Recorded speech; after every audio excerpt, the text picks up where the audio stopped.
The flowers were for the wrong office. Iris Bellamy did not know that yet.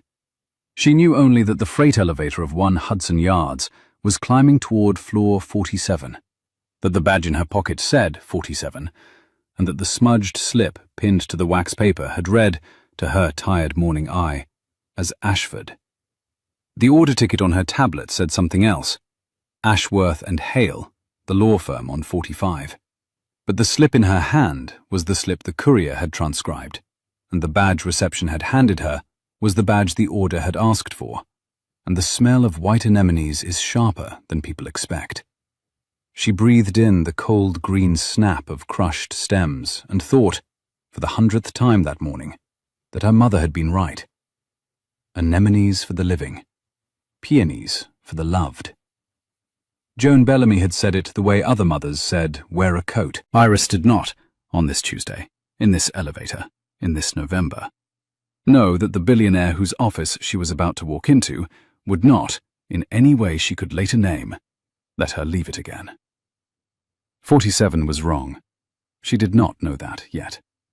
She knew only that the arrangement she carried, 24 white anemones, 8 stems of eucalyptus, 1 length of mossed branch she had soaked all night so it would bend without breaking, was the most expensive thing she had built that month, and she wanted to set it down before her arms began to shake. She tucked the loose strand behind her left ear with her ring finger, and the elevator opened on a corridor of pale stone and glass that smelled faintly of citrus polish and not at all of cold green stems. Reception was empty. A half-eaten salad sat on the desk, fork standing upright in the leaves, and the little screen behind the empty chair scrawled silent stock tickers. Iris stood at the desk for perhaps 15 seconds, the arrangement growing heavier. Then did the thing her mother had always told her not to do in rooms that did not belong to her. She kept walking. The corridor ran in a slow, shallow curve. Through the glass on her right, the Hudson moved grey beneath grey weather. At the far end, the corridor opened into a corner office where the man was. He was on the floor. He was on the floor of his own office, in a charcoal suit jacket folded back from the wrists, his white shirt sleeves pushed to the elbows, his hands holding 2 halves of a clay pot. The pot was the colour of an old roof tile, glazed only inside, and the break ran clean down one side. He was looking at it the way a man looks at something he is trying to remember the weight of. Iris stopped at his door, with one hand on the long brass handle, and the other holding 24 white anemones. And she said, before she had decided to say it, "Oh." He looked up. He was perhaps 33, dark hair, a jaw that had not slept enough. He held the 2 halves of the pot the way one held a small animal that had been hurt. He did not stand. He did not ask who she was. He looked at the anemones, then at her face, then at the anemones again, and something behind his eyes moved, and then chose not to. "You aren't the lunch," he said. "I'm flowers," said Iris.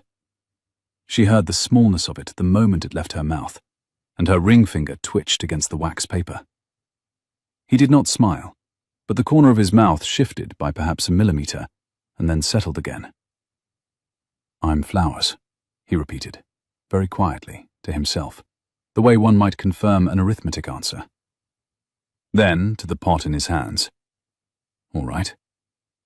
Iris should have set the arrangement on the credenza and gone.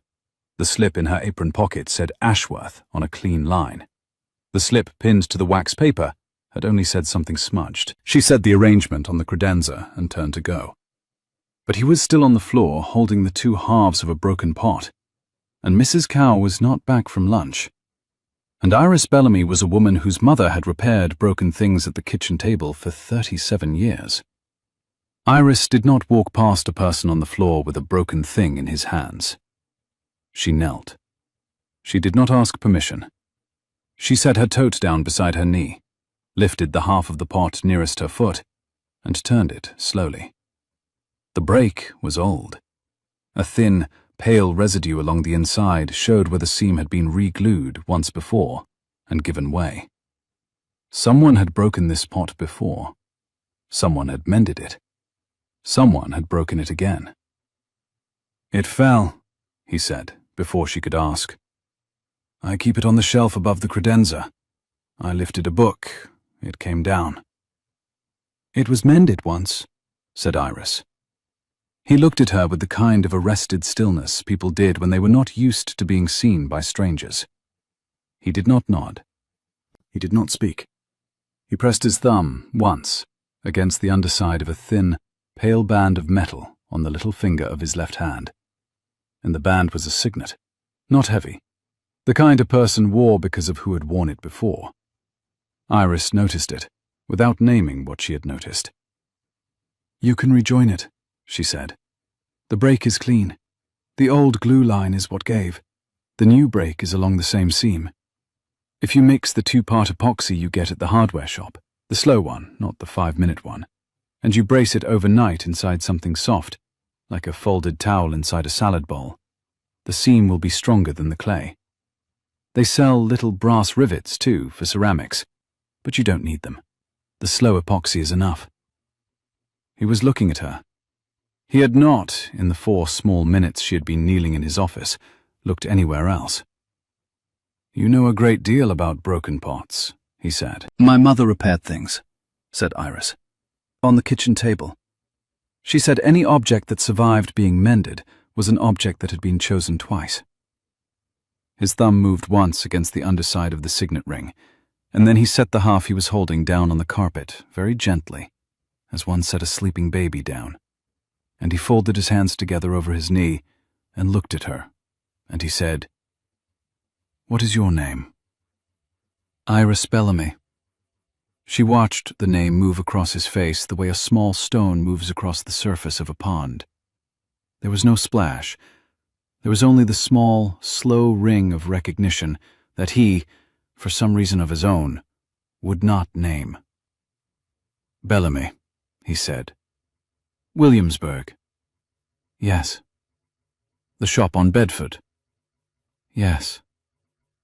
He was quiet for so long that she almost stood. The strand of hair had come loose again, and she tucked it behind her left ear with her ring finger. And she felt, with the very back of her neck, the moment in which a stranger, in a corner office, decided something about her that she would not learn for a year. "My mother," he said, and then he stopped. He pressed his thumb against the signet ring again, harder this time, and then he opened his hand and looked at his own palm, as if checking for the shape of something he had been carrying. "My mother used to say the same thing, about things mended." "Oh," said Iris, again, more softly this time. There were a great many questions she might have asked. She did not ask any of them. Her mother had also said that you do not ask a man about his mother in the first 4 minutes you have known him, because the answer is either a story he is not ready to tell, or a story he has told too often, and either way, it costs him. The anemones on the credenza shifted in a draught, and one white head bent forward as if to listen. The Hudson kept moving. The tug sounded its horn a 3rd time, and the corridor was still empty of any returning Mrs. Chow. He stood. He did it the way tall men stand from the floor of a room they own, which is to say slowly, and with no acknowledgement that the floor was where he had been. He held out a hand to her, and she took it, and he lifted her to her feet with a kind of careful courtesy that did not pretend she had needed lifting. "Theo Ashford," he said. "Oh," said Iris. "Then these are very much not your flowers." She said it because she had to say something. She had read the smudged slip wrong. The anemones were for Ashworth, 2 floors down, where 7 lawyers were expecting them in a glass conference room with a long blonde table and a view of nothing. She had walked into the wrong corner office of the wrong floor of the wrong building. He looked at the arrangement. He looked at the broken pot at his foot. He looked back at her. "They are now," he said. She did not know him well enough yet to read the dryness under the line, but Iris, with the cold green smell of crushed stems on her hands, only knew that for 1 half second The corner office had felt smaller than the room she had grown up in above the shop on Bedford Avenue. "I owe you for the second arrangement then," she said. "I'll have one over to 45 by 2 o'clock. The order ticket, the original. It was for Ashworth and Hale. I read the slip wrong." "How wrong?" said Theo Ashford, in the same careful voice. "2 floors wrong." He looked at the credenza. The white-anemones stood very still in their wax-paper sleeve. He looked at Mrs. Cow in the doorway, perhaps 55, in a cream and grey ensemble that announced competence and a refusal to be photographed, who set the take-out bag on the reception desk with the small click of a woman employed too long to need to set things down loudly. "Mrs. Cow, place a standing order, weekly, Wednesday morning. Whatever Ms. Bellamy quotes for what she just built, per week, from the discretionary line. I will sign." "We do not have a flower budget," Mrs. Cow said. "We did as of today," said Theo. "Of course. Of what amount?" "Whatever Ms. Bellamy quotes." Iris opened her mouth and closed it. She tucked the strand of hair behind her left ear, felt her cheeks going warm in a way she did not understand, and said, because she had been raised to, "That is too much." "It is what it costs," said Theo. Mr. Ashford did not negotiate prices on objects, Mrs. Cow told her, in the tone of a woman delivering a forecast. It saved time. "Right," said Iris. She picked up her tote, slung it over her shoulder, looked once more at the 2 halves of the pot on the carpet, and said, more quietly than she had intended, "The slow epoxy, not the 5-minute one. Truly." "Slow," said Theo. "Yes." She walked out past Mrs. Cow, who said, "Freight is on the left," in a tone that carried the weight of a small, kind hand on her elbow. In the elevator, she pressed 45, and only when the doors closed did she realize she was still holding the smudged slip in her fist, and her hand was shaking. She did not yet know whether from cold or shame, or the small new fact that a stranger had said her name as though he had been waiting for it. She delivered the second arrangement to Ashworth and Hale at 1:53.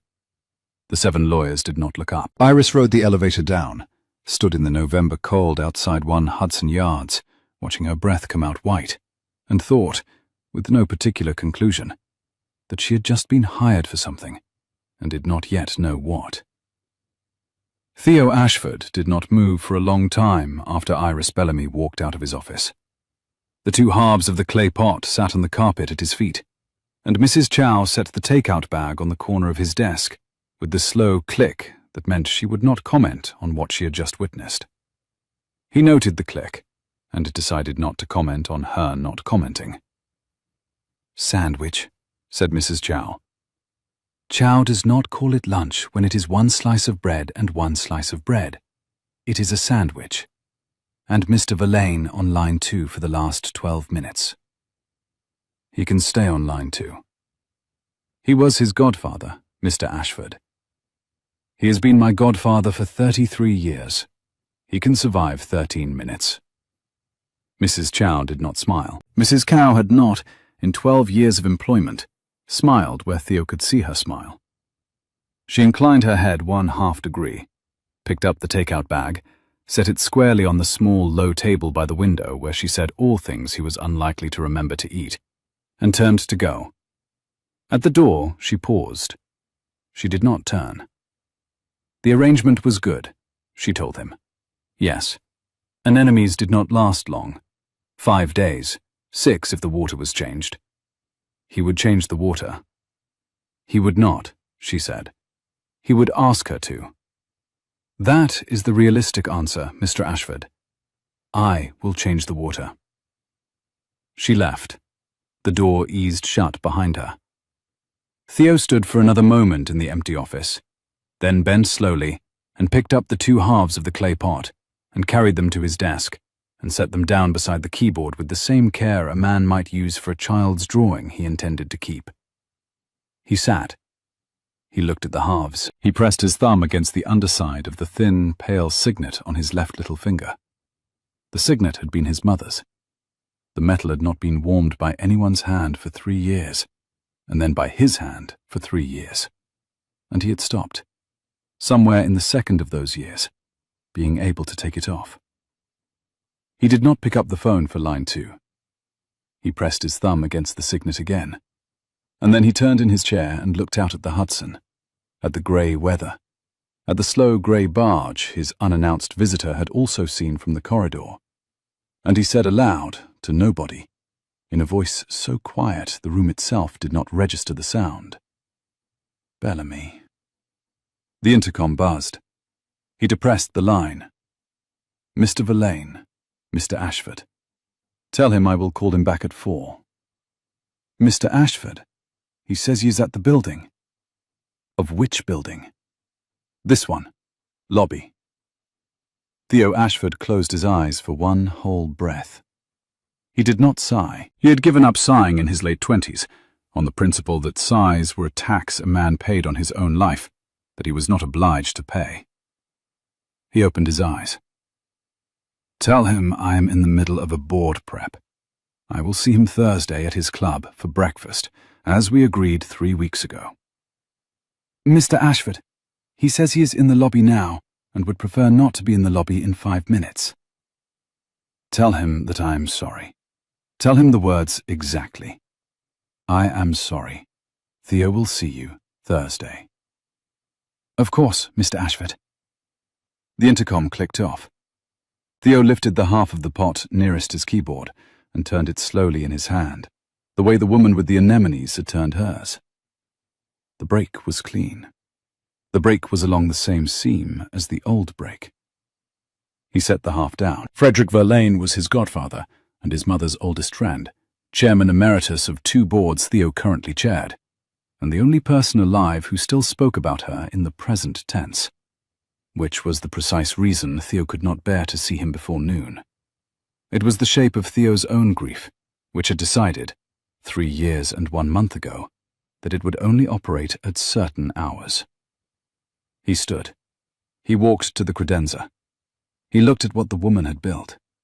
24 white anemones with hairline black centers, eucalyptus going silver at the edges, one length of dark mossed branch bent across the front like a private sentence.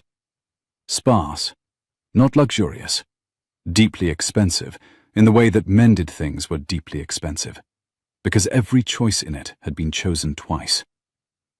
He stood in front of the credenza for 3 minutes. He thought, without meaning to, of an October afternoon 3 years earlier, when a young woman with a long dark braid had stood in the doorway of a hospice room with an arrangement built almost exactly like this one, and his mother, who had not been able to lift her head off the pillow for 2 days, had whispered, "Oh, Joan.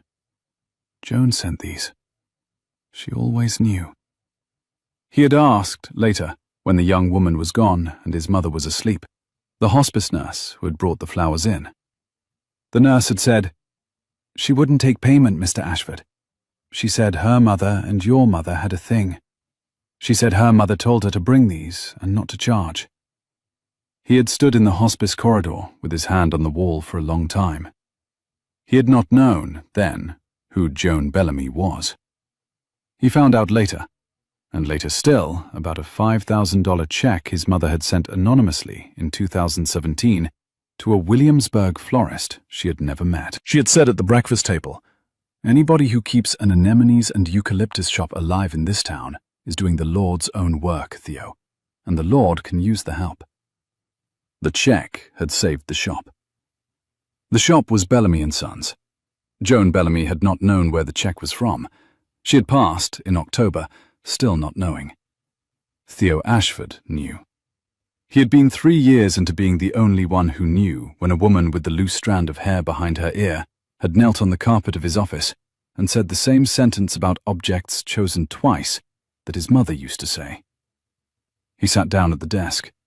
He looked at the 2 halves of the pot. He picked up the phone on his desk and pressed 3 on the speed dial and said, when Mrs. Chow answered from the next room, "Mrs. Chow, the standing order. Make it weekly. Make the budget Whatever she quotes, plus 30% for the time she will spend on each Wednesday morning. Put it on the foundation line, not the holdings line. There was a small pause. Mrs. Chow was a woman who paused only when she had 2 responses available and was deciding which one to use. The foundation line, Mr. Ashford. The Margaret Ashford Foundation does not currently have a florist on retainer. It does as of today. A pause. Are you well, Mr. Ashford? She asked. I am well, Mrs. Chow. Mr. Verlaine had left the lobby, she added, and a message that he had known his godson since he was 4 years old and would outlive him spitefully if he kept refusing to eat with him. I have edited the verb, Mrs. Chow said. He thanked her. The intercom clicked off. Theo sat with his hands folded and did the small private accounting he did when something unexpected had happened. His pulse had been higher than baseline for 40 minutes. He had not, in those 40 minutes, thought about the quarterly. He had not, in 3 years, asked an unscheduled visitor to please come back next week. He noted that, for the first morning since the morning his mother had gone, he had not felt the small hollow under his sternum that he had stopped naming. He had not stopped feeling it. He had only stopped noticing he was not feeling it. He pressed his thumb hard against the signet ring on his little finger, and he opened the small bottom drawer of his desk, and he took out a folded piece of cream-colored paper that had been folded for 3 years exactly, and he looked at the fold without unfolding it, and he put it back. All right, he said to the pot. All right. He turned to his keyboard, opened the foundation file, and added 1 line. Florist on retainer. Bellamy and Sons, Williamsburg. He paused. He thought, for the first time in a long time, about peonies in June. He typed peonies in June, deleted it, saved the file without it, and sat for a long time with his hands quiet on the desk. The Hudson outside the wall of glass kept moving. The grey kept its grey. Theo Ashford ate half the sandwich Mrs. Chow had left, because Mrs. Chow would know if he did not. And then he closed his eyes for 10 seconds without sighing. And then he opened them and went back to work. Margot Verlaine read the contract 3 times before she said anything. She was standing at the inside corner of Theo's desk at 7:13 on Wednesday morning, 8 days after the wrong delivery, in a navy suit cut to the precise inch. Her left index finger was tapping the edge of her tablet in the small double pattern she made before she spoke in any meeting that mattered. Mrs. Chow was at the door, pretending to refill the water carafe. She had been refilling it for 9 minutes. Theo, said Margot, there is a florist on the foundation budget, the Margaret Ashford Foundation, the foundation that funds inner-city arts education in 3 boroughs. At $3,800 a week, plus 30% for the time, $49.40 a week, $257,000 a year. Approximately, he said. Theo. Margot. Margot set the tablet down in the precise center of the cherrywood blotter. Her finger went still. She drew in a small, even breath. She had spent 14 years at Ashford Holdings and 11 at VP, and had not, in any of them, raised her voice at Theo. She had raised her voice at her own father once, at 17, and never made the experiment again. Frankly, Theo, she said, in the smooth voice she had built for boardrooms, I do not see why a foundation that funds inner-city arts education has a florist on retainer at all. We have a building services contract. The lobby has a weekly arrangement folded into the common charge. If you want fresh flowers on the 47th floor, you can have one for the price of asking. The orchid tower from the lobby on Mondays has been arriving up there since before I joined this company. I have stopped the orchid tower. You have stopped the orchid tower. Theo. Margot. She picked up the tablet, set it down, tapped her finger twice against its edge. She stood very straight, very still in the navy suit, and she looked across the desk at the man she had worked beside for 14 years and grown up next to for 36. Theo. The board is going to ask about this line. The audit committee met in 8 weeks and combed every line over 150,000. A freelance journalist had filed 3 FOIA equivalent requests for the 990s in 4 months and would find the florist line and ask why a foundation for inner-city arts education had a Williamsburg florist on retainer. And we are going to have an answer that does not include the words, because I happened to be in the office the day she delivered flowers to the wrong floor. Mrs. Chow, said Theo. Mrs. Chow set the water carafe down on the credenza beside the white-anemones. Mr. Ashford. How much did the foundation spend last year on the after-school floral therapy program at the Bushwick Senior Center? Mrs. Chow did not blink. Mrs. Chow had been waiting for this question. Mrs. Chow had been waiting for this question for 9 minutes, which was the precise length of time required, by Mrs. Chow's calculation, to refill the water carafe at the rate it would be natural to refill it. 86,400, Mr. Ashford.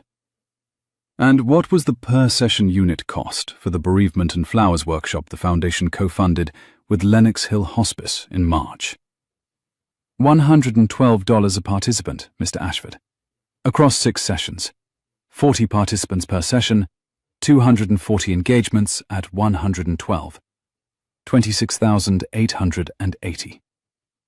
And what is the unit cost of a weekly arrangement designed by a Williamsburg florist whose mother ran the foundation's original 2018 pilot floral bereavement curriculum in 3 Brooklyn senior centers at $12 an hour? Margot Verlaine did not move. Her left index finger did not, this time, tap the edge of the tablet. It rested there. Bellamy, she said.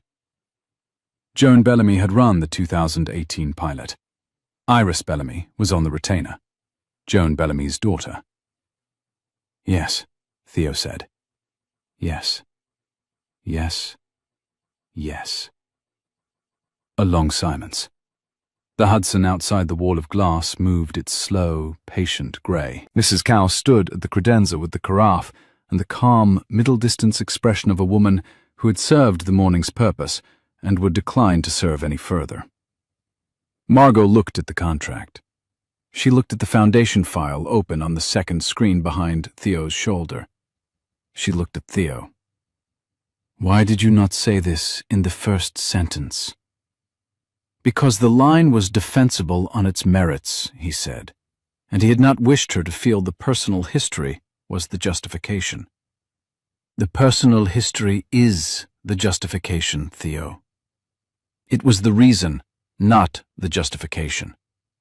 The 2027 plan included a borough-level grief and flowers program in 12 sites, and Bellamy & Sons had run the pilot in 3 of those sites.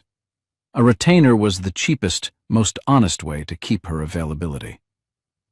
You are articulating it now because I came in at 7:13 and pointed at the line. That is also true.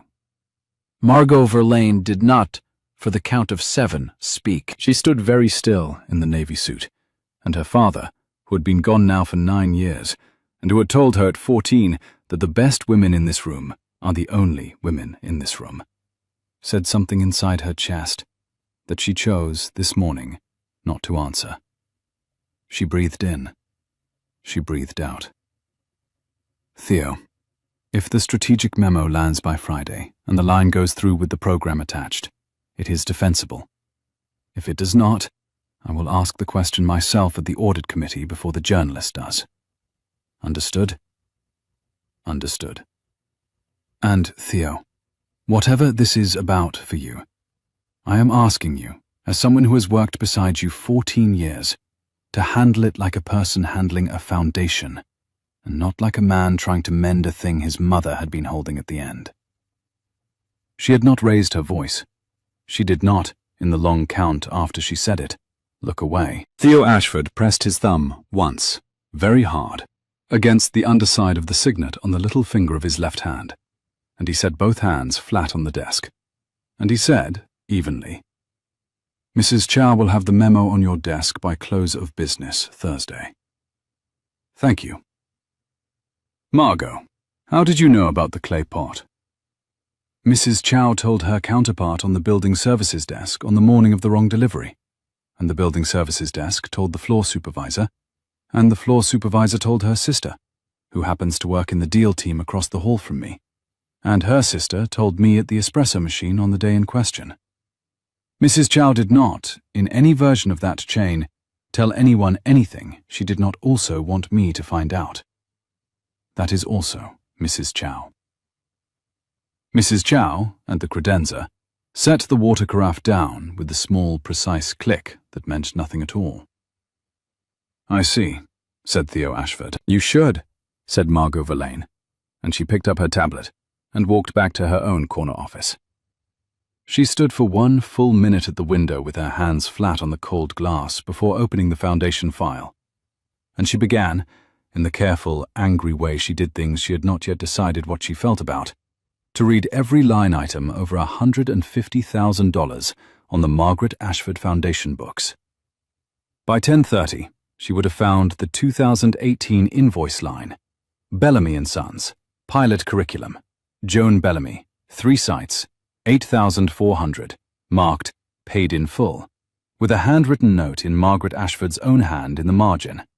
She would not take more. Pay her again next year if she will let you. Margot would read that note twice. She would not, in the rest of that Wednesday, tell anyone that she had read it. 8 floors below, on Wednesday at 11:04, Iris Bellamy was standing in the back room of Bellamy & Sons, with Sam at the cutting bench, and Naomi leaning in the open doorway with a paper cup of espresso and the frank Brooklyn expression that meant she had been looking at the standing order for the last 40 seconds. Listen, Iris, a standing order. Wednesday morning, 47 Hudson Yards, $49.40 a week, plus 30%. Is what now? It was a standing order, Iris said, from a foundation that did grief and flowers work. Her mother had done the pilot in 2018. The check had come that year. She had not known who it was. Iris, honey, sit down. She sat on the stool at the bench. Sam, who had been Joan's delivery driver for 27 years and was at 68 refusing very loudly to retire, did not look up from the eucalyptus he was stripping. It's flowers, Iris. They paid for the flowers. The flowers will be on a credenza. $49.40 a week pays the rent twice over, is what it is. Naomi came in, set her espresso on the bench, crossed her arms. Margaret Ashford Foundation, Iris said. Theo Ashford's mother. The Theo Ashford with the broken pot and the strand of hair situation. There was no strand of hair situation. Noted. Take the order, do the work, cash the check, pay Sam's rent. But do not let a clay pot on a carpet become a story you tell yourself about a stranger who looked at you. Clear? Clear. Sam, without looking up, said in 27 years on this bench, he had never let her sign anything anyway. Naomi laughed once, brightly, the first laugh in the back room in a week, and went back to her cart. Iris sat at the bench with the standing order on the clipboard, tucked the loose strand behind her left ear, and signed. She signed because Sam needed his rent. She signed because the shop had not, in 13 months since Joan had gone, made a clean profit in any month, and the standing order would change the entire next quarter. She signed because a stranger who held a broken pot had said her name as though he had been waiting for it. She signed. She did not know yet about the check from 2017. She would, later. She did not know yet about the handwritten note in the margin of the 2018 invoice. She would, later. She did not know yet that Margot Verlaine, on the 38th floor of a building across the river, had read that note twice and had not told anyone. She knew only that the bell on the front door rang for a customer wanting pink hyacinths for a kitchen window, and the kitchen window belonged to a woman whose own mother had also gone last autumn. And Iris Bellamy was, after all, the only person on Bedford Avenue who knew which color of hyacinth a kitchen window in November needed. She sold the hyacinths. She walked back to the bench. She picked up the next stem. The Tribeca address was a converted warehouse 3 blocks east of the river. Pale brick, a black painted door, a brass plate the size of a calling card that read, in lowercase, Ashford. Iris stood in front of the door at 4:07 on the following Tuesday, with a long flat box of white camellias against her ribs. She pressed the small brass button and waited.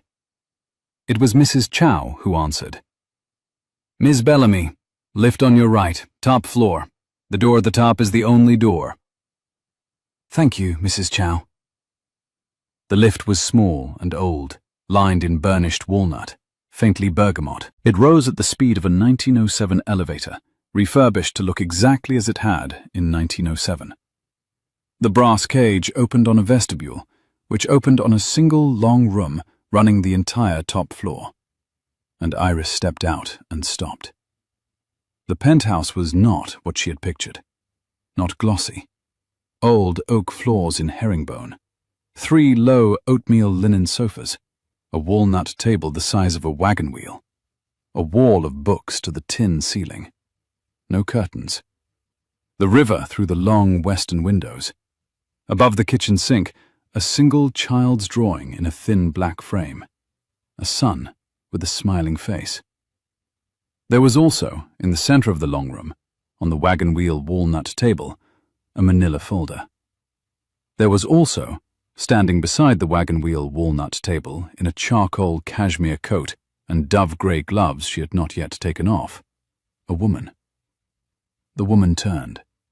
She was perhaps 36, tall, dark hair drawn back from a high, pale forehead in a way that did not pretend to be casual. The cashmere coat cost more than 3 months of Bellamy & Son's rent. She set a small leather portfolio on the wagon wheel table beside the manila folder, looked at Iris, and her index finger tapped twice against the leather edge. "Ms. Bellamy, Margot Verlaine, VP Strategy at Ashford Holdings. I am, frankly, surprised to find you at this address." Iris said she had an appointment at 5. Mr. Ashford had asked for an arrangement for a dinner he was having Thursday. "Mr. Ashford asked you to come to his home for an arrangement for a dinner he is having Thursday." "Yes." Margot looked at Iris in her work jacket and clean jeans and good leather boots that had not, in 9 years on Bedford Avenue, been good enough for a Tribeca penthouse. The look was not unkind. It was the look of a woman trained since 14 at a polished walnut table to perform an assessment without permitting a single muscle of her face to betray its conclusion. How long had she been doing flowers professionally? Margot asked. Iris answered. Behind the bench at 13, on the books at 22, took over the shop when her mother passed last October. I am sorry for your loss. Thank you. Would she be doing the gala in March?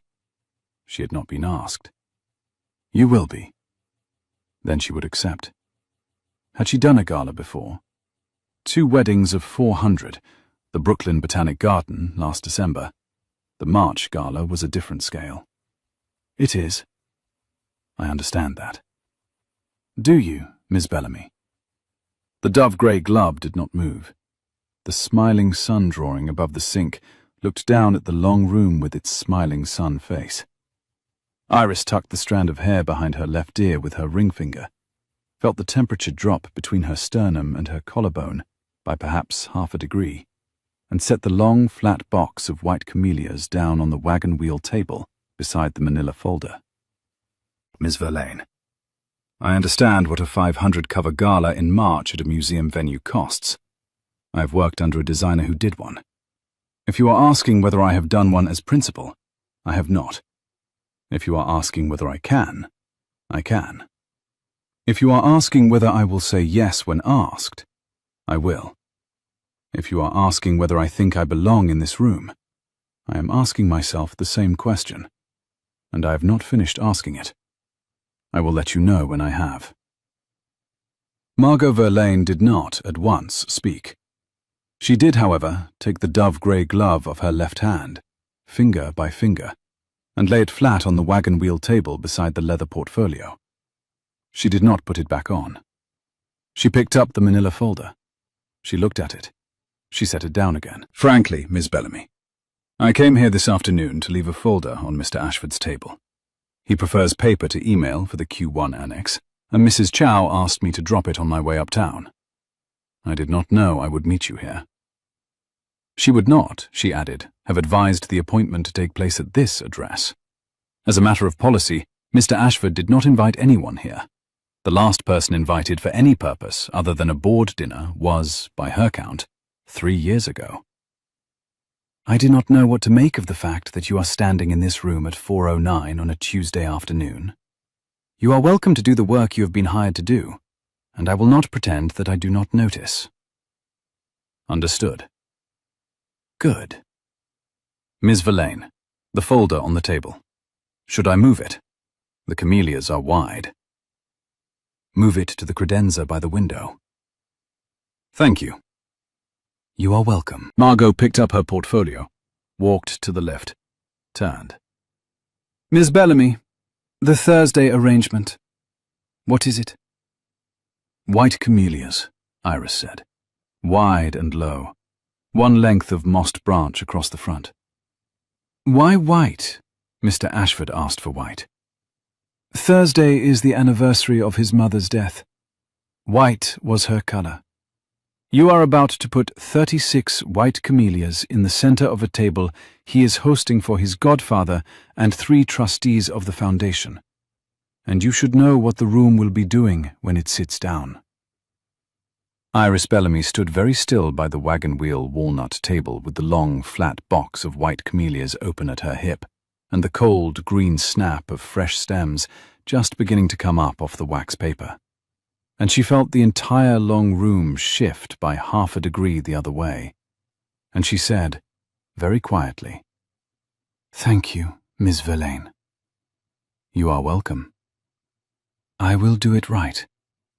I expect you to. Good afternoon, Miss Bellamy. Good afternoon. The brass cage of the lift closed. Margot descended. Iris stood for one full count of 10 beside the walnut table, then took her tote down off her shoulder, set the 2 glass cylinders on the table, opened the long flat box of white camellias, and began to lay out the stems in the order she would cut them. She had been working perhaps 4 minutes when the lift came up again, and she heard the brass cage open behind her, and Theo Ashford said from the vestibule, I'm sorry I'm late, Miss Bellamy. The board ran long. She finished laying out the last of the 36 stems, then turned and said, Mr. Ashford, they are white because Thursday is the anniversary of your mother's death. I would have come with white anyway, but I would not have come with white without knowing. I am telling you that I know, because you should not be sitting at the head of a table of 36 white camellias, not knowing whether the person who built it knew. Theo Ashford set his briefcase down very slowly on the wagon wheel table beside the long, flat box of white camellias. He did not, for a count of 3, look at her. He pressed his thumb against the underside of the signet on the little finger of his left hand. Who told you? Miss Verlaine, on her way out. Margot. He stood at the table for a long moment, then sat down on the long oatmeal sofa nearest the table in his charcoal suit, with his sleeves still down and his cufflinks still in, put his elbows on his knees, laced his hands, looked at the floor between his feet. Thank you for telling me. You are welcome. Would you have done it differently if she had not told you? I would have done it the same. I would have felt different doing it. That, he said, was the answer he was asking about. I know. He looked up. He looked at her. He did not, in the count after he looked, immediately speak. Miss Bellamy. My mother kept a kitchen on the lower floor of this building. I have kept it as it was. While you are working here for the next 3 weeks for the gala, you may work in that room instead. The light is better. The bench is longer. The only condition is that you treat the room as my mother left it. I have not, since she went, asked anyone to work there. I am asking you. You may say no. She tucked the strand of hair behind her left ear with her ring finger. Mr. Ashford, I will use the room. Thank you, Miss Bellamy. He stood. He went down the spiral stair at the far end of the room, opened the door at the bottom, stood for a moment with his hand on the doorframe, then stepped back, came back up, and sat down again on the oatmeal sofa. Mrs. Cow, somewhere in the building, set down a teacup with the small, precise click that meant nothing at all, and, also, exactly everything. Iris Bellamy carried the long, flat box of white camellias down the small spiral stair to her mother's room. The lower-floor design studio of the Tribeca penthouse was the room of a woman who had not, in any year of her working life, been afraid of the color green. The walls were the soft, chalky green of an English nursery, wide oak floor in herringbone, a long marble workbench, 2 deep porcelain sinks, a brass tap, a brass pot rack overhead with scissors and a coil of green wire tarnished where a hand had held it. Open shelves of glass cylinders, and one closed cupboard at the far end, whose door Iris did not, in the first week, open.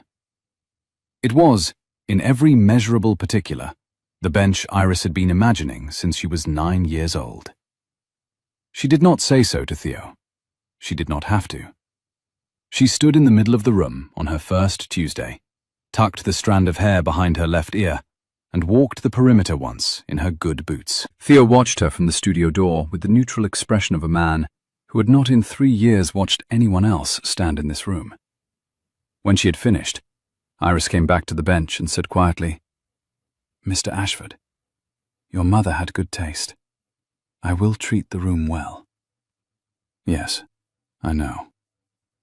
He went back up the spiral stair to his office above, and did not come down again until she rang the small brass bell at 6:15 to say she was packing up. He stood at the door, looked at the bench where she had laid out the day's work, and said, "Thank you, Miss Bellamy. Good night." She shouldered her tote and rode the F train back to Williamsburg, with the cold green snap of trimmed eucalyptus still on her hands. This was the shape of the next 3 weeks. She came Tuesday afternoons at 2 until 6:15. She came Wednesday mornings at 9 until 1. She rode the F home with her hands smelling of green stems. Naomi's messages. "Do not let a credenza become a story. Call me. Bring me back one of those small biscuits. Please remember to eat lunch." Iris answered in short, careful sentences. She did not mention the spiral stair. Theo Ashford was upstairs in his office for most of those afternoons. He came down only at the end. Mrs. Chow came down once an afternoon with a tray. On the first Tuesday, tea and 1 square of dark chocolate. On the second, tea and rye bread under butter and cucumber. On the third, tea and 2 warm cheese pastries from the boulangerie 3 blocks south. "Mrs. Chow," Iris said on the third Tuesday at 4:07, looking up from the bench. "This is too much. This is what I bring Mr. Ashford on the days he forgets lunch." Mr. Ashford forgets lunch on 6 days of 7. Then she should be bringing it to him, not to Iris. "I am bringing it to both of you. He has had his upstairs at 3:45. He drank the tea. He did not eat the pastry. I am asking you to eat my pastry, because I have already eaten his." Iris ate the pastry. Mrs. Cow stood at the studio door after Iris took the first bite. Her face turned the half-degree away that meant nothing at all, and said evenly, "Mr. Ashford has not, in 3 years, asked anyone to work in this room. I do not know what to make of that. I am, like Miss Verlaine, telling you that I do not. I will not pretend that I do not notice." "Mrs. Cow, why did Miss Verlaine say almost the same sentence to me on Tuesday last?" "Because, Miss Bellamy, Miss Verlaine and I have worked in the same building for 14 years, and at a certain point of years, 2 careful women begin to think in the same shape, even when they are otherwise extremely different careful women. It is unfortunate. I have stopped resisting it. Eat your pastry." She left. Iris ate the pastry. The pastry, against all reasonable hope, was warm. It was on the Wednesday morning of the 2nd week that Iris first saw the framed photograph through the half-open conference room door on the 38th floor of 1 Hudson Yards. She had not meant to be there. She had come up to deliver a sample for the gala, and Mrs. Chow had asked her to drop it in the client lounge on 38, instead of going up to 47. Iris had got off the elevator, been pointed down a long corridor. She had gone too far. She had taken the wrong turn the way she had, in this building, taken the wrong turn before. The conference room door was open 4 inches. The room was empty of voices. The light inside the room was the cool, clean conference room light of a glass building before noon. Iris would have walked past. She had only meant to retrace her steps to the lounge. But she did not walk past, because through the 4 inches of open door, she saw Margot Verlaine. Margot was alone. She was standing at the long glass conference table, with her back almost to the door, in a charcoal shift dress, without the cashmere coat or the dove-grey gloves. The shift dress had no pockets, and her hands had nowhere to be, and her left hand was resting on the edge of the table, beside a small silver picture frame she had taken down from the credenza behind her. The frame held a photograph of a man, perhaps 60 years old, in a navy suit, at a long polished walnut table, in what looked like a private dining room. The photograph was old. The man in the photograph was not, in the photograph, smiling. Margot Verlaine's thumb was moving across the glass of the frame. She was rubbing it the way one rubs at a dust mark that will not come off. There was no dust on the glass. Margot set the frame down, the way one sets a sleeping baby down, put both hands flat on the table, and drew in one long, even breath through her nose. Iris stepped back from the door. She stepped back very slowly, the way Mrs. Cow closed doors. She walked the pale stone corridor back to reception, told the receptionist she had taken the wrong turn, left the cylinder of camellias in the lounge, and rode the elevator down. She did not, that day, that week, or by the gala in March, tell anyone what she had seen. She would, by the end of the year, think of the 4 inches of open door and the silver frame perhaps 30 times. She had been raised by Joan Bellamy not to name other people's grief out loud. She knew only that the woman in the dove-grey gloves who had told her she did not know what to make of Iris in Theo Ashford's home was a woman who, in her own private moments, also rubbed at the glass of a photograph that had no dust on it. She rode the F home. She got off at Bedford. She walked to the shop. She tucked the strand of hair behind her left ear with her ring finger. She let herself in by the back door. She sat on the stool at the bench. Sam looked up from the eucalyptus. "Iris," Sam said. "You all right?" "I am all right. You don't look all right." "I am all right, Sam." Is what it is. You want a coffee? Naomi's still open across the way." "I want a coffee, Sam. Thank you."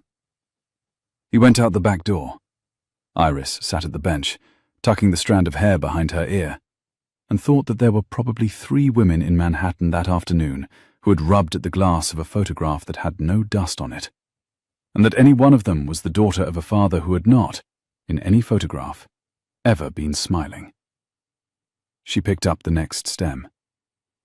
It was on the Tuesday afternoon of the 3rd week, in the lower floor design studio of the Tribeca penthouse, that Theo Ashford made his joke. He had come down the spiral stair at 4:10 with a small white cup of tea in his own hand, instead of letting Mrs. Cow bring it. He set it on the corner of the marble bench beside Iris's elbow and stood for a long count looking at the half-finished centerpiece. White camellias, mossed branch, 3 clusters of paper white narcissus she was testing for fragrance, and said quietly, in the dry voice she had heard him use perhaps 4 times in 3 weeks, "Miss Bellamy." "Mr. Ashford?" He had been told, he said, that the East Room would be lit by 200 candles, and the East Room had not, in 11 years, been lit by candles because the fire marshal had not permitted them. The marshal had been persuaded by a personal visit from a foundation board member, the marshal's 4th cousin, who brought an arrangement of paper white narcissus. Bellamy and Sons. "I am told the going rate in narcissus was 24 stems. "It was 18, Mr. Ashford. I had to cut the bunch in the back room. The fire marshal accepted 18 with grace. 18. Mr. Ashford. He looked at her. The corner of his mouth shifted by a millimeter, then another half, and the small, dry, quiet sound of Theo Ashford laughing once at the back of his throat went between them. So unfamiliar in that room that Iris looked up, and her face did the unguarded, surprised thing she did not allow her face to do. He saw it, and did not pretend he had not. Mrs. Cow. Mrs. Cow's voice came from the door of the studio, in the same precise, small click she always made. Mr. Ashford, Miss Bellamy has bribed a city fire marshal with 18 stems of paper-white narcissus. I am aware, Mr. Ashford, Mrs. Cow said. I am, frankly, impressed. I am also aware. Take a note. Increase Miss Bellamy's standing retainer by another 10% for, and use this phrase exactly, regulatory facilitation. Of course, Mr. Ashford. Regulatory facilitation. Mrs. Cow, did I just make a joke? You did, she said. It was a record. She would mark the date. She marked the date. Theo took his cup of tea back up the spiral stair. Iris stood at the bench with the half-finished centerpiece, tucked the strand of hair behind her left ear, and did not, in the count of 7 after the stair door closed, move.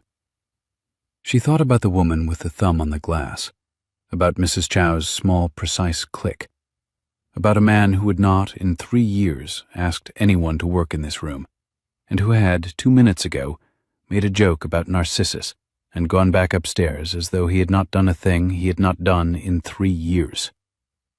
She picked up the next stem.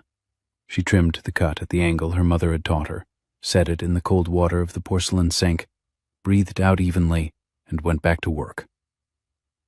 The Bloomberg green room smelled like cold coffee and warm makeup. Theo sat in a low gray chair beside a long pale mirror, coffee on a small round table at his elbow. A young woman with a powder brush dusted the bridge of his nose without speaking. Mrs. Cow stood in the corner with her tablet and standing instruction to remove him from the chair in 7 minutes, whether he was ready or not. Down the corridor, a producer was saying into his headset, 2 minutes, Margaret. We're hot in 2. You're up after the Fed cut. The Margaret in question was not his mother. It was the journalist, Margaret Coorey, 27 years at the desk, who had asked his communications director 2 months ago for a 45-minute sit-down. The director had said yes, and had not anticipated the question 10 minutes from now going to be asked. Mrs. Cow set her tablet down on the small, round table by the coffee. There is one thing, Mr. Ashford. Stems & Co., she said, had published an open letter to the Foundation Board at 6 that morning, calling the Bellamy & Sons retainer a sweetheart deal. They had not yet named Ms. Bellamy. They will, he said. They had implied her, by industry context, Mrs. Cow went on, and asked publicly why a foundation for inner-city arts education kept a hyper-local micro-vendor at a price that would fund a year of after-school instruction for 42 children. He asked the questions. Mrs. Cow gave back the numbers, without consulting the tablet. After-school programs funded, 614. Grants to programs whose creative director made under $120,000 in salary, 293. Per engagement cost of the Lenox Hill workshop, $112 per participant per session, already cited in the Q4 disclosure. Thank you, Mrs. Cow. Margaret Coorey would ask about the letter, Mrs. Cow added. She had had it for an hour and 12 minutes. She would ask in the 3rd or 4th question, after the warm-up on rates. And Ms. Bellamy was on the 7 train at this moment, on her way to the shop, not knowing. The letter would be at the top of her industry feed by 10:07. She would see it before she reached the shop. Theo pressed his thumb once against the signet ring. The makeup woman finished, stepped back, said softly, "All set, Mr. Ashford," and went out with her kit. Mrs. Cow, text Naomi Ortiz. Miss Bellamy's friend at the coffee cart, he said. Naomi Ortiz. I have her number, Mrs. Cow said. Of course you do. I have everyone's number, Mr. Ashford. It is one of the standing instructions of my position. Text Ms. Ortiz now. Tell her the open letter will land on her friend's feed in 30 minutes, that Miss Bellamy is on the 7 train and at Bedford by 1:45, and that I would consider it a personal favor if she would be at the back door with a coffee when Iris arrives. I will telephone Miss Bellamy at 12:15 from my own line. Do not phrase it as a favor from me. Phrase it as Mrs. Cow. Ms. Ortiz, she noted, would phrase it as a favor from him the moment she saw Miss Bellamy. He was aware. She sent the text. The producer put his head through the door. Mr. Ashford, sir, we're ready when you are. Theo Ashford stood. He did not adjust his tie. Navy, white shirt, charcoal suit. He pressed his thumb once against the signet, walked the corridor behind the producer, stepped onto the lit set, sat down across from Margaret Corey. She looked at him with the same careful attention she had used on 3 Federal Reserve chairs, and said pleasantly into the camera, Mr. Ashford, thank you for coming in. Thank you for having me, Miss Corey. The first 2 questions were about rates. The third was about Hudson Yards. The fourth, exactly as Mrs. Cow had predicted, came with the small, careful pause that meant Margaret Corey was about to ask the question her producers had built the segment around. Mr. Ashford, there is an open letter this morning concerning a contract on the books of the Margaret Ashford Foundation. The retainer, the letter alleges, is paid to a hyper-local Williamsburg micro-vendor at a rate that would fund a year of after-school instruction for 42 children. The letter calls it a sweetheart deal. The vendor is a small business in Brooklyn. Would you like to respond? Theo Ashford did not, at first, answer. He did not press his thumb against the signet. He did not, in the lit space of the camera, do any of the small private things he did in his own corner office. He sat with his hands folded over his knee, looked at her, and answered. The contract was for creative direction on Bereavement and Flowers, a 2027 expansion of a pilot the Foundation had co-funded with Joan Bellamy in 2018. The retainer now ran to her daughter Iris, the only person with hands-on knowledge of the curriculum. The audit committee had judged it defensible. The open letter was a competitor's response to a contract that competitor had not been awarded. Market behavior. The Foundation did not, as policy, respond, except when a careful journalist put the question directly, which Margaret Corey had. Margaret Corey did not, for a count of 2, move. Mr. Ashford, you did not, in that answer, name the vendor. No. Why? Because she is a small business owner in Brooklyn, Miss Corey. We'll find the open letter at the top of her industry feed in the next 10 minutes. I did not intend to add my own voice to a chorus already ringing on her phone. I am, as sole trustee, prepared to defend the contract on the merits at any forum. The contract is defensible. The vendor is not, this morning, my subject. Margaret Corey, 27 years at the desk, did what she did not often do on her own set. She paused for half a second longer than her producers were comfortable with. Thank you, Mr. Ashford. We will move to the question of capital allocation. They moved to capital allocation. The interview ended at 11:58. Mrs. Cow met him at the green room door. The car is downstairs. Ms. Ortiz texted back at 11:51. Ms. Bellamy walked in at 12:04 with a coffee. The open letter is at 1,400 reposts and rising. The clip of your answer is, as of 11:57, on the network's main social account. Telephone Ms. Bellamy. At 12:15, Mr. Ashford, as instructed, from your own line. I will dial. She dialed. He took the phone in the back seat of the car as the car pulled out into the long, grey traffic of Midtown. The phone rang twice. Iris picked up. Mr. Ashford. Ms. Bellamy. I'm at the shop. Naomi is here. Sam is here. We have seen the letter. We have seen the clip. Yes. Mr. Ashford, You did not name me. No. Why? Because the room was not, this morning, the room in which to name you. You will be named in the next 12 hours by the trade press, and tomorrow by your own neighborhood paper. There is no version in which you are not, by tomorrow, named. There was, however, a version in which the first naming on national television was not done by me. I chose that version. If you would have preferred the other choice, I will name you on Friday, on the second segment Margaret Corey has already invited me back for. A long silence on the line, Iris Bellamy in the kitchen, with Sam at the bench, and Naomi at the doorframe with her arms crossed and her face arranged into the very particular Brooklyn frank expression of a woman who was also reading the open letter on her own phone, over Iris's shoulder, drew in one careful breath. Mr. Ashford, do not go back on Friday. Do not name me on national television. All right, he said.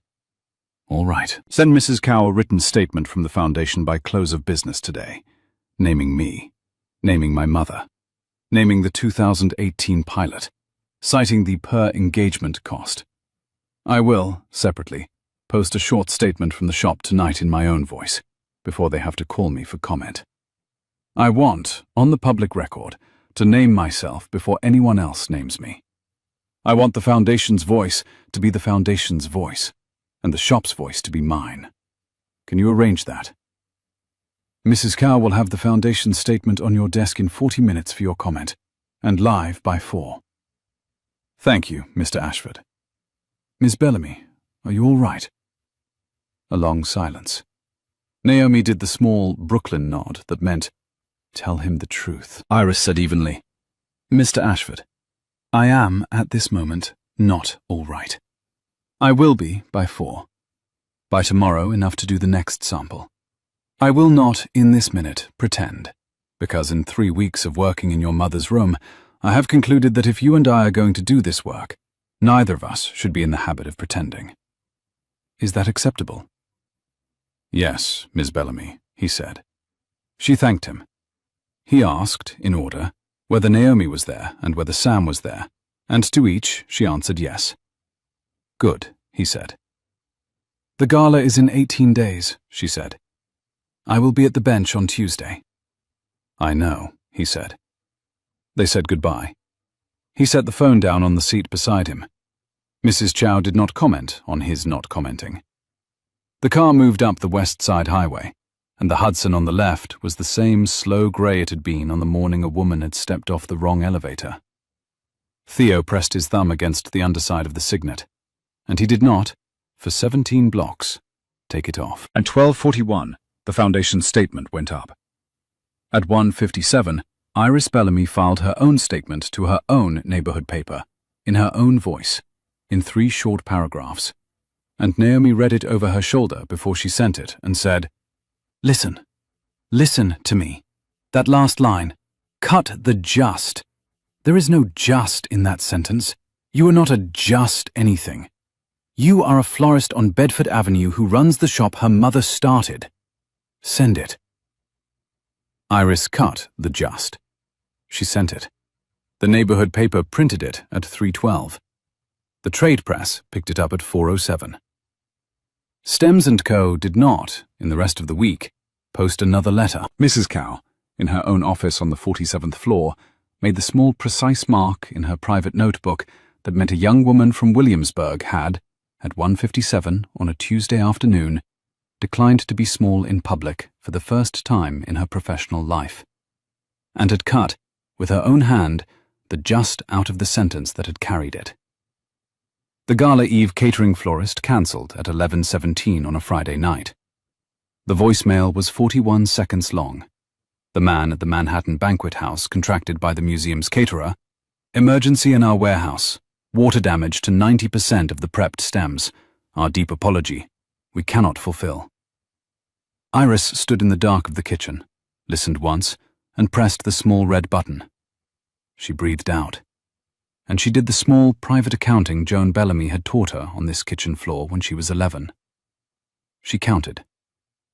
The bench held 30 arrangements at once. Sam, Telephoned at 11:20, at the back door by 11:45. Naomi was on a date. Iris took her finger off the name.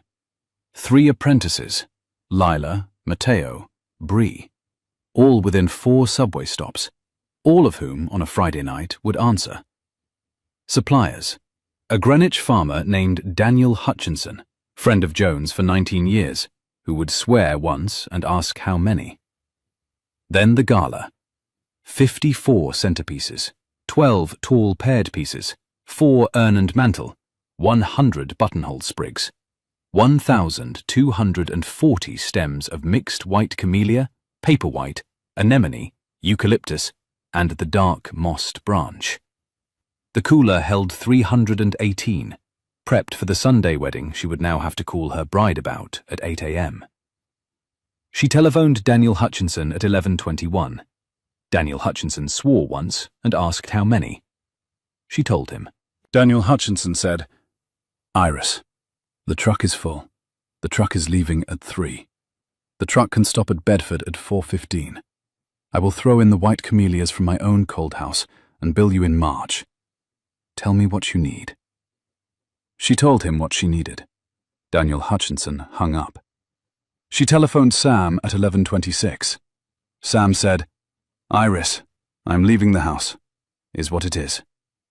She telephoned Lila at 29, Matteo at 31, Bree at 34.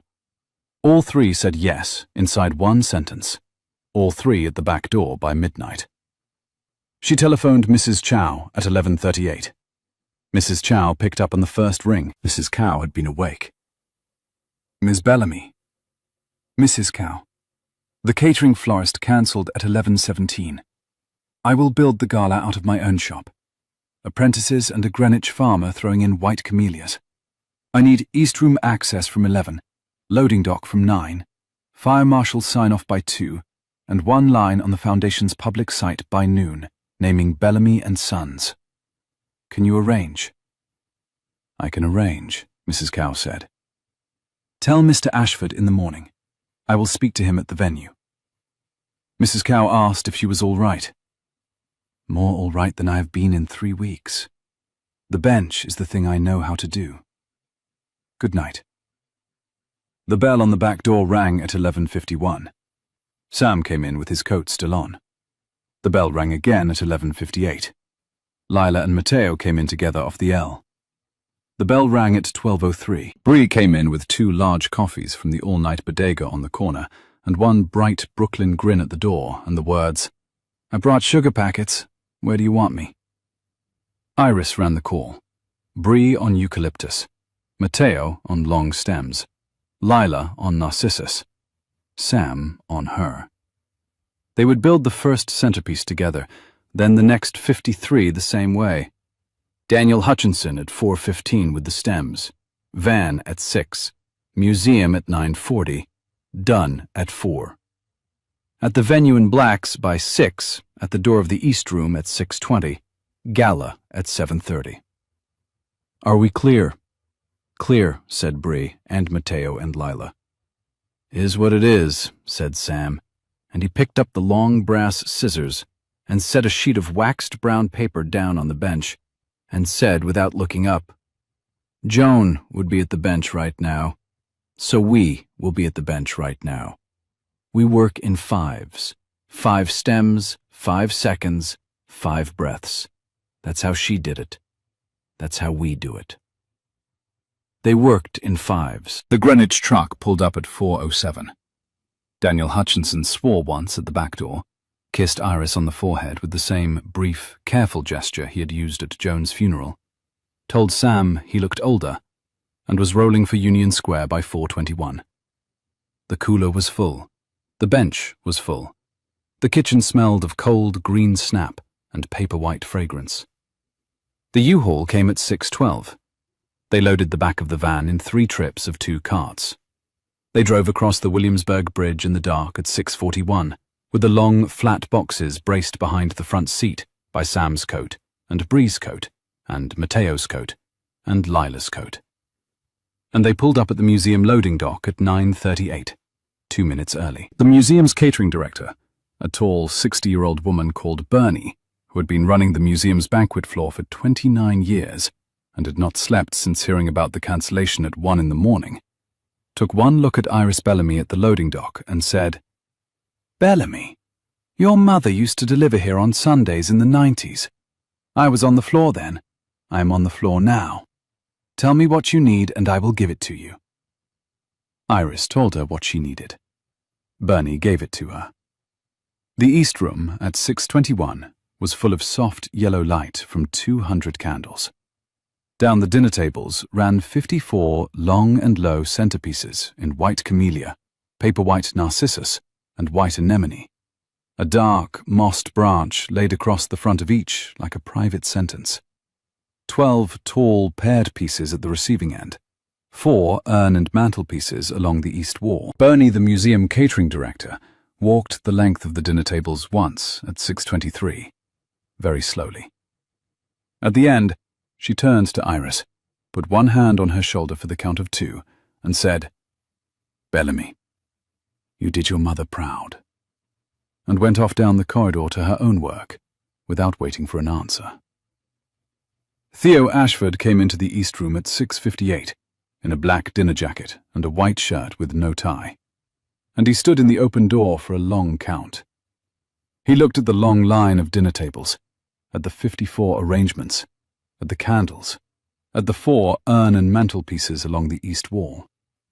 Then he walked the length of the room, came to a stop in front of Iris Bellamy in her clean black blouse and trousers, and said, very quietly, "Miss Bellamy." "Mr. Ashford." Mrs. Chow had told him at 6 that morning, he said. He had not, in the day, telephoned. Mrs. Chow said she had asked him not to. "This is the most beautiful room I have stood in since the room my mother left us in. I am saying that this room is the second time in 3 years I have stood in a room and felt that the person who built it had built it knowing exactly what the room was for."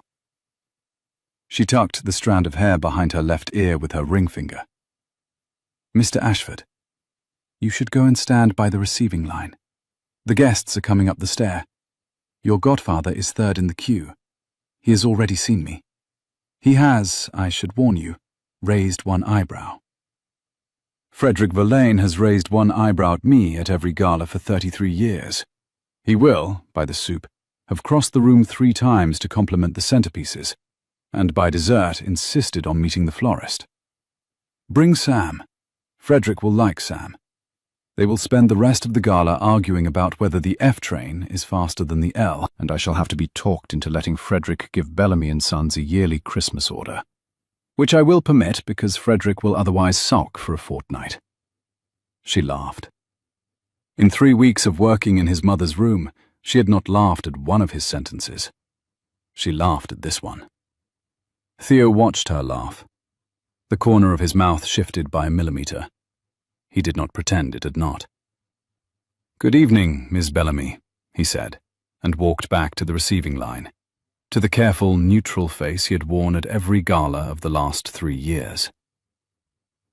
The gala went well. The gala went very well. The foundation raised $4,112,000 on the night. The trade press would file 3 short pieces, all of which named Bellamy and Sons in the lead. The neighborhood paper would put Iris on the cover of the Brooklyn section. Sam drove the empty U-Haul back over the bridge at 20 past midnight, with the apprentices asleep in the back. Iris stayed in the East Room with Bernie until the last candle was out and the last centerpiece carried down to the loading dock. At 1:15, Bernie pressed a paper cup of bad black coffee into her hand and a foil-wrapped roll into her coat pocket and said, "Bellamy, home. Now."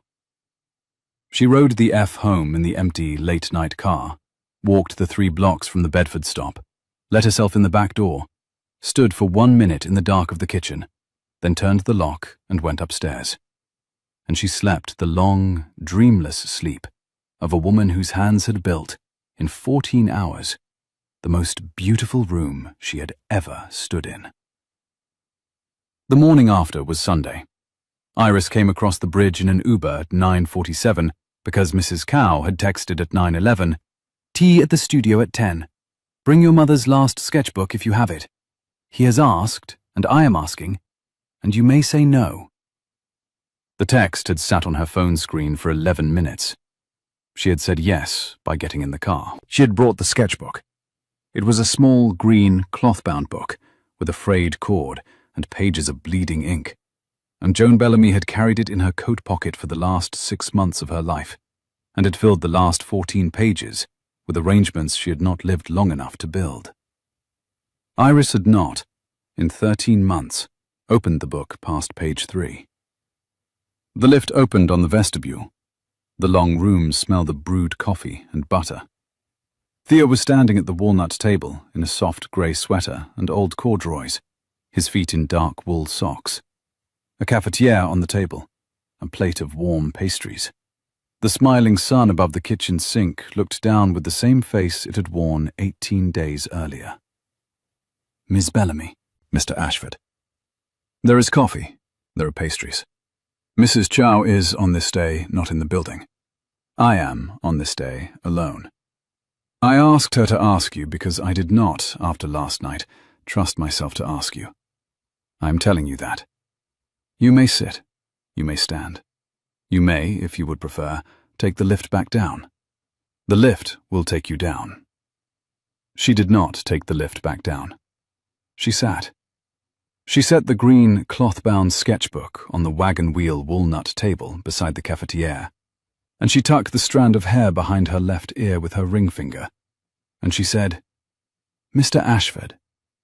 "Yes." "I would like to sit downstairs, in the studio." "All right." They took the cafetiere and the pastries and the sketchbook down the spiral stair. The lower studio was the same room it had been 3 weeks ago, except the marble bench was bare and clean. Theo set the cafetiere on the corner of the bench, the plate beside it. He sat on the stool on the far side. Iris sat on the near. She poured the coffee. He let her. They drank, in silence, for one full count of 40. Mr. Ashford. Yes. He had not, in 3 weeks, asked her what she was doing here. No. Had he wanted to? Every Tuesday. Why had he not? Because the asking would be the answer. She tucked the strand of hair behind her left ear with her ring finger. She set the small white cup down on the white marble. "I'm going to open my mother's sketchbook now. I'm going to open it for the first time past page 3. I'm telling you so that you may, if you would prefer, go upstairs. I will be doing it slowly. I will not be alone in this room when I do it. I would rather be in this room with you than alone in the kitchen above the shop. I will stay. Thank you." She opened the book. She turned past the first arrangement on page 4, anemones in November for a window, past page 5, paper white narcissus for a foyer in January, past pages 6 and 7 and 8, where Joan's hand had grown thinner across last autumn, and stopped at page 11, because tucked flat between pages 11 and 12 was an envelope. The envelope was cream-coloured. The envelope was old. The flap was sealed. On the front of the envelope, in Joan Bellamy's careful, round hand, were 5 words written across the cream paper in fountain pen ink the colour of indigo. Iris, when she sits in a room she thinks she does not belong in. Iris did not, for the count of 10, move. She picked the envelope up off the page. She turned it over. She lifted the flap with the edge of her thumbnail. She drew out a single sheet of pale ivory paper, folded into 3. The paper had been typed on a typewriter. She could see the slight irregular pressure of the keys, and the typed line across the top read, in a single, careful sentence, "From a woman who buys peonies in June. Tell her, when she is ready." The line was not signed. The line had no address. The line was dated, in pencil, in the bottom corner, in a hand that was not Joan's. October 2017. Iris read the line. She read the line again. She set the paper down very carefully on the white marble. She did not, at first, look up. She knew Joan's handwriting on the envelope was the handwriting on every cooler label at Bellamy & Sons since 1996. Joan had labelled this envelope for her in some quiet evening Iris could not now ask Joan about. The typewritten line inside was not Joan's. It was an anonymous stranger's. The same typewriter had typed the line that came with a $5,000 check to Bedford Avenue in October 2017. She knew also who the stranger's son was, because the stranger's son was sitting 6 feet from her on a wooden stool on the other side of a white marble bench in the room of the woman who had bought the typewriter. Mr. Ashford? Yes. Peonies in June? Yes. You knew? I have known since the morning, the slip on the wax paper smudged at the corner. You knew? Yes. You did not tell me. It was not mine to tell, Miss Bellamy. It was your mother's. It was my mother's. They had between them a small private arrangement that neither ever named to either of us, and they went, both of them, without naming it. I was told the check had been sent. I was told the check had been received. I was told, when my mother went, that she had said one sentence about it in her last week. Tell her when she is ready. He let that sit. Then, in the register of a man giving back what was not his to keep, he said the rest. His mother had bought peonies from Joan's shop in June for 19 years. The check was hers. The typed line was hers. He had been waiting for the line to be opened by the hand of the person whose mother had written her name on the envelope. That had, this morning, happened. Iris Bellamy did not, in the long, careful count after he finished, immediately speak. She was, very quietly, crying. In 13 months since her mother had gone, she had not cried in any room that was not the kitchen above the shop. She was crying now in his mother's room. Theo did not get off his stool on the far side of the bench. He set his cup of coffee down very carefully, pressed his thumb once against the signet ring, and waited. She cried for perhaps 2 minutes. She cried the way a daughter cries when her mother, who has been gone for 13 months, sends her, across the cold Sunday light of a room neither of them ever stood in together, a sentence in fountain pen ink. Iris, when she sits in a room she thinks she does not belong in. She set the envelope down. She tucked the strand of hair behind her left ear with her ring finger. Mr. Ashford? Yes. In June we will need peonies. It was not a complicated sentence. It was a small, practical line about a flower that bloomed in early summer, and Theo, in the soft grey sweater on the wooden stool, heard it the way his mother, in the kitchen of this building in October 2017, would have heard it. He pressed his thumb once against the signet ring. In June, he said. We will. Margot Verlaine asked to meet Iris at 4:07 on the Wednesday following the gala, in the empty side gallery at the back of the museum's east room, where the outgoing centerpieces had been broken down and stacked in long, flat cardboard boxes for the compost run. The cold November rain came down in long grey sheets off the river. The side gallery was lit only by cold, flat ceiling lights, and the boxes against the south wall smelled, faintly, of stems that had stopped being flowers. Margot was standing at the boxes with her cashmere coat over her arm and the dove-grey gloves in her hand, her index finger tapping once against the cuff of the glove. She did not turn when Iris came in. She had asked Iris to come. Iris had come. Miss Bellamy. Miss Verlaine. Thank you for coming. I will be brief. I've been asked by the board to remain in this conversation until it is finished. What I am about to say is not my opinion. I am, in this room, an instrument of a conversation the board has not yet had the courage to have in its own voice. Afterwards, I will, separately, tell you my own opinion. Because you built 54 centerpieces in 14 hours, and you are owed the distinction. Miss Verlaine, begin. Margot Verlaine drew in one even breath through her nose. She did not, this time, look anywhere but at Iris. The board's instrument speaking. Since the open letter, she said, The Margaret Ashford Foundation had taken 3 calls from the Verlaine Family Foundation, her late father's vehicle, chaired by her brother. The Verlaine board had been approached by Stems and Company with a proposal. Terminate the Bellamy & Sons retainer within 10 business days and issue a public walkback, and Stems would fold its open matter and contribute a one-time grant of $700,000 to the Margaret Ashford Foundation, co-branded with Verlaine, across the 2027 cycle. That is the instrument's message. I have, as instructed, delivered it. A long silence. The cold November rain on the high glass of the side gallery. The long flat boxes against the south wall. My own opinion now, on the record between us only.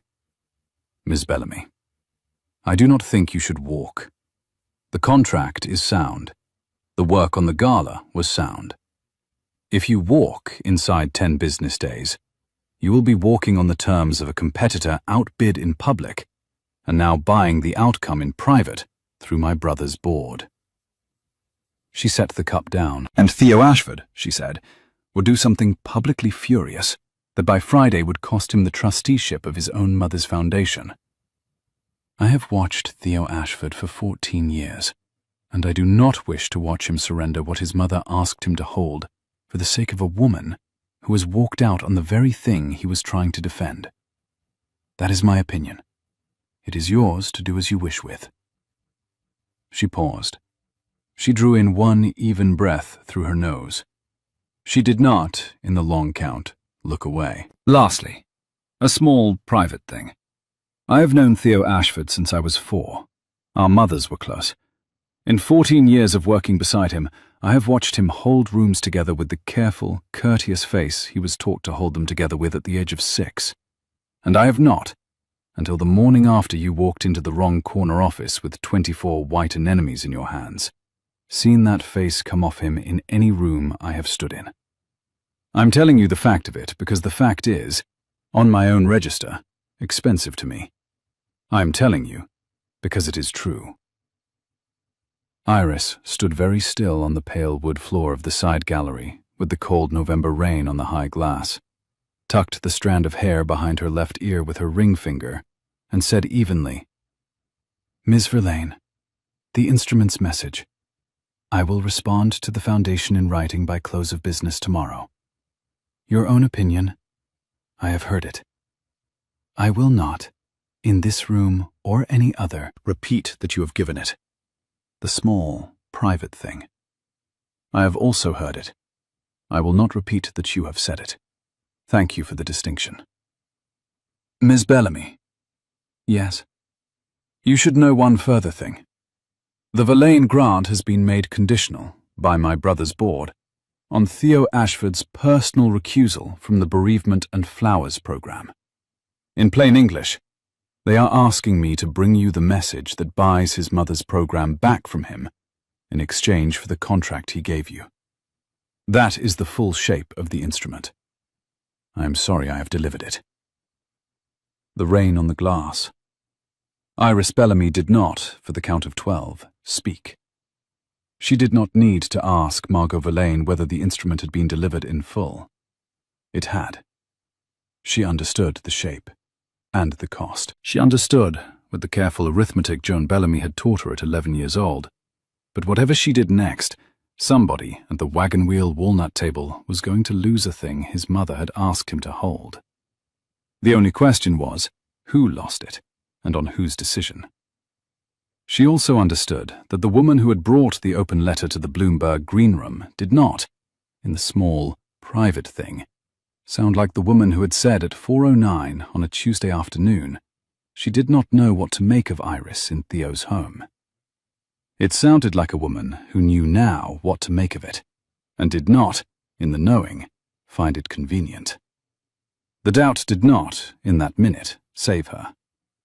She walked out at 4:26 and let herself in the back door of the shop at 7:41. Sam had gone home. Naomi was at her cart. Iris sat on the stool in the dark of the kitchen, with the cold November rain on her coat, and she did the small private accounting Joan had taught her at 11 years old. The accounting, this time, came out differently. She thought, he has been paying his mother's debt with me. She thought, he has been paying his lost mother's debt with the daughter of mine. And he will, in his fury on my behalf, surrender his mother's program to a competitor's board to defend a contract he gave me out of a debt he could not, in any other way, pay. She thought, maybe Theo Ashford really only ever looked at me on the carpet of his office because his mother had told him, on the last week of her life, tell her when she is ready. And the telling was the obligation, and the obligation was the look, and the look was not, in any way I had thought it was, a look at me. She thought, maybe the room downstairs in the Tribeca penthouse was, in 3 weeks of Tuesday afternoons, the room of a woman whose son had paid a contract to hold her room open, so that he would not have to open it himself. She thought, maybe the cup of tea on the corner of the bench at 4:10 on a Tuesday afternoon was not a cup of tea for me. Maybe it was a cup of tea for the daughter of the woman who had once received a check he had never named, and that I have, in 3 weeks of Tuesday afternoons, also not named. She thought, very quietly, in the dark of the kitchen, that if she was quiet enough and useful enough, people would let her stay, and that she had been told, in every careful, neutral face since her mother had gone, that the quietness and the usefulness were the price of the staying, and that the staying was never a staying that belonged to her.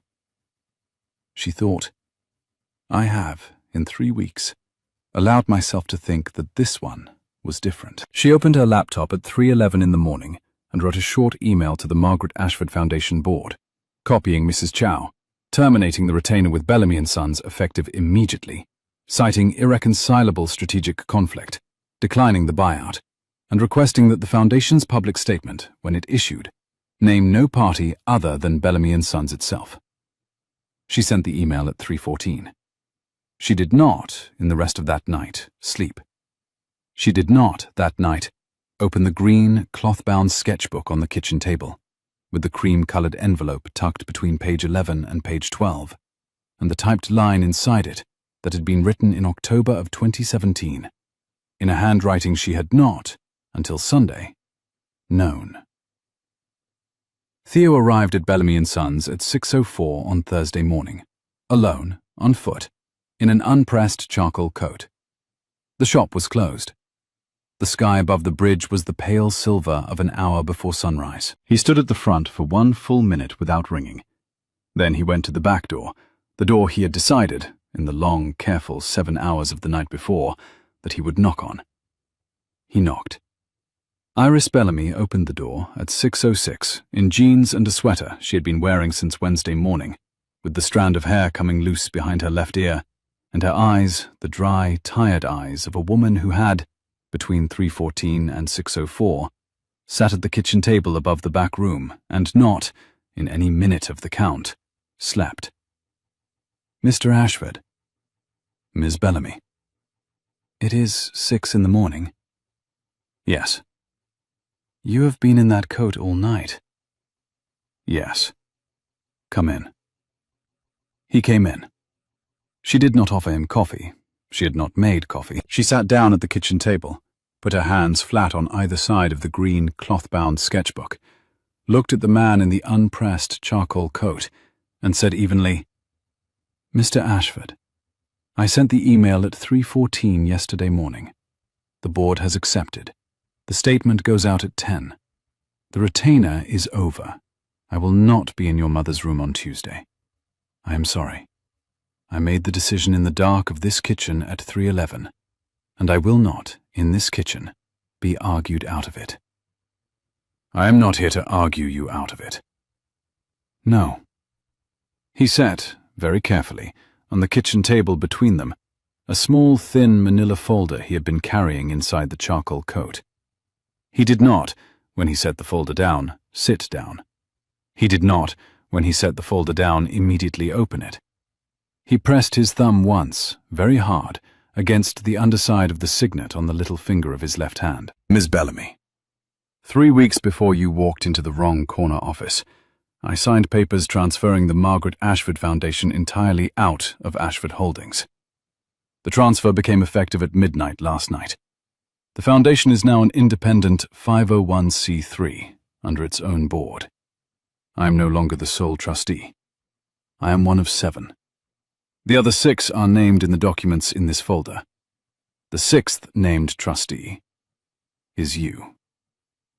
I named you 3 weeks ago, before any of this, before the gala, before the open meta, before yesterday afternoon in the side gallery, of which Mrs. Cow informed me at 5 last night, and the rest of which I have spent on a bench in Madison Square Park, and on foot from Madison Square Park to the Williamsburg Bridge, in a coat that, as you have observed, has not been pressed.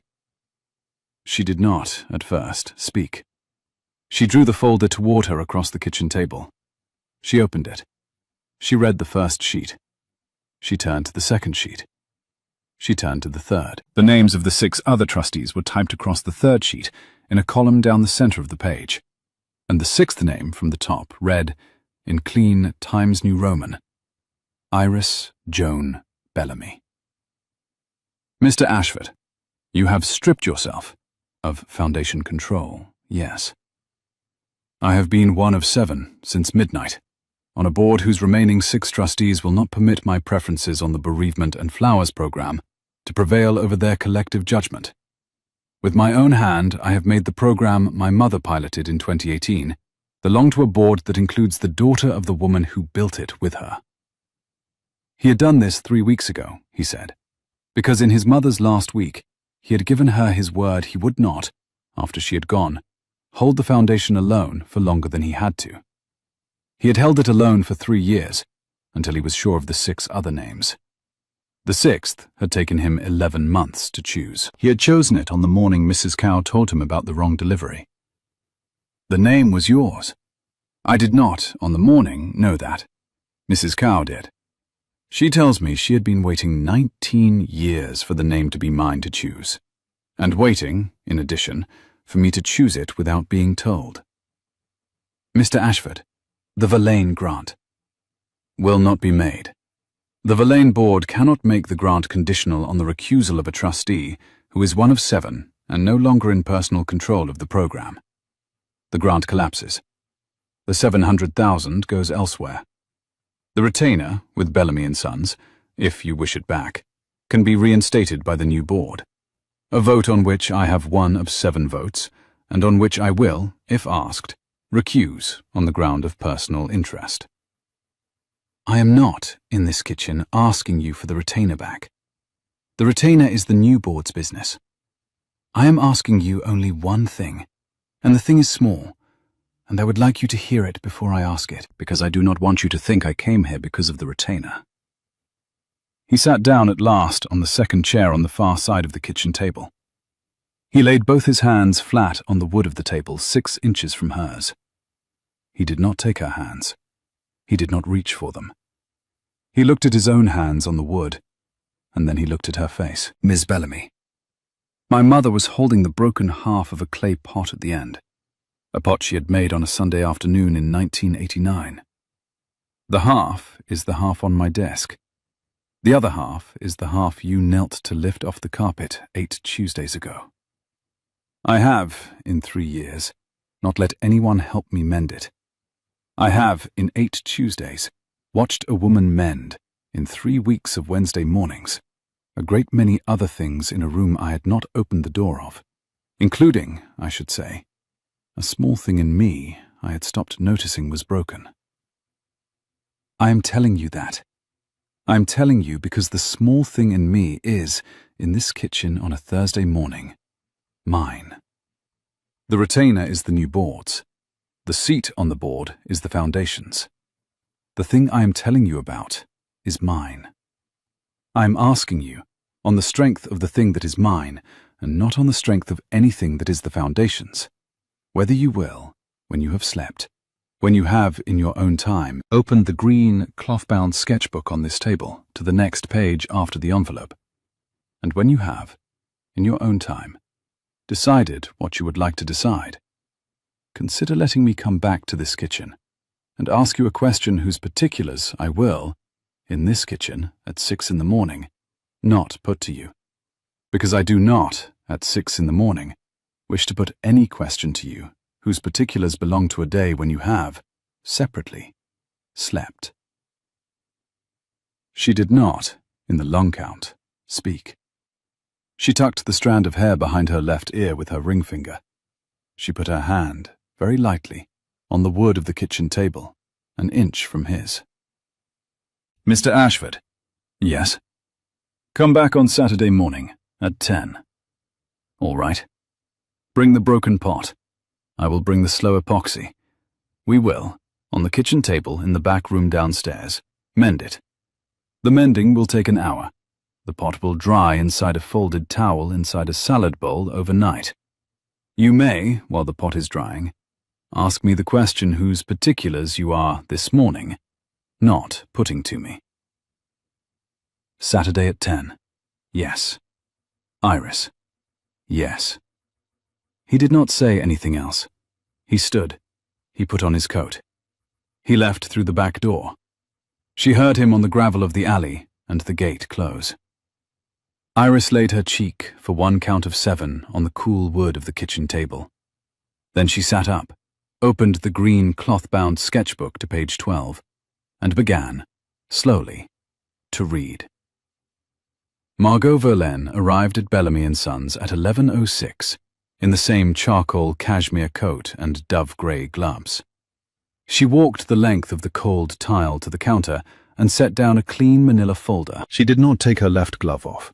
The gesture had been used already and would not be used in this room twice. "Ms. Bellamy, Ms. Verlaine. The Verlaine Family Foundation has, at 10:30 this morning, withdrawn its settlement offer to Stems & Co. and instructed its general counsel to release a short statement of correction by close of business today, retracting the open letter's implication that the Margaret Ashford Foundation retainer with Bellamy & Sons was a sweetheart deal. The statement is in the folder on the counter, in my own hand. By tomorrow, it will be in the Verlaine board's hand, because by tomorrow I will, in private with my brother, have made it so. I am bringing it to you first, because I owe you the distinction of seeing it first. Ms. Verlaine, I am sorry, Miss Bellamy. I am sorry for the message I delivered in the side gallery on Wednesday afternoon. I do not, in saying so, ask anything in return. The apology is in the folder, on its own page, in my own hand. You may keep it. You may, if you would prefer, burn it. The fact of its existence is the only thing I am asking to be true. Good morning, Miss Bellamy. Good morning, Miss Verlaine. Margot Verlaine turned. She walked the length of the cold tile back to the front door. At the door, she paused. She did not turn. Miss Bellamy, in June we will need peonies. She did not wait for an answer. She opened the front door. The bell rang. The cold November wind came in. She walked out into Bedford Avenue and turned left toward the bridge, cashmere coat over her arm, dove-grey gloves in her hand. The left glove, that had not been on her hand at the counter, still not on it now. Iris stood at the counter, with the folder under her hand and the bell still ringing faintly. She tucked the strand of hair behind her left ear. She opened the folder, read the apology in Margot's own hand twice. She did not, in the second reading, name to herself what she had read. She set the folder behind the till and picked up the next stem. In June, in the second June after the Thursday morning of the unpressed charcoal coat, Bellamy & Sons opened its second location. It was not inside Ashford Holdings, nor on any floor of any building owned or controlled by it, because Iris Joan Ashford, formerly Bellamy, who had married the chairman of Ashford Holdings in a small Tuesday afternoon ceremony at the Williamsburg City Clerk's office the previous October, with Sam and Naomi and Mrs. Chow and the Verlaines, and 3 apprentices, and Bernie from the museum as the witnesses, had been very clear that Bellamy & Sons would belong to Bellamy & Sons. The second location was the small white shopfront on the south side of Hudson Yards Plaza, across from 1 Hudson Yards, with its own black-painted door and its own brass plate the size of a calling card that read, in lowercase letters, Bellamy & Sons. The shop front opened into one long, bright, cold room with a wide marble bench down the center, a brass pot rack overhead, open shelves of glass cylinders, and one closed cupboard at the far end whose door Iris opened each morning with her left hand.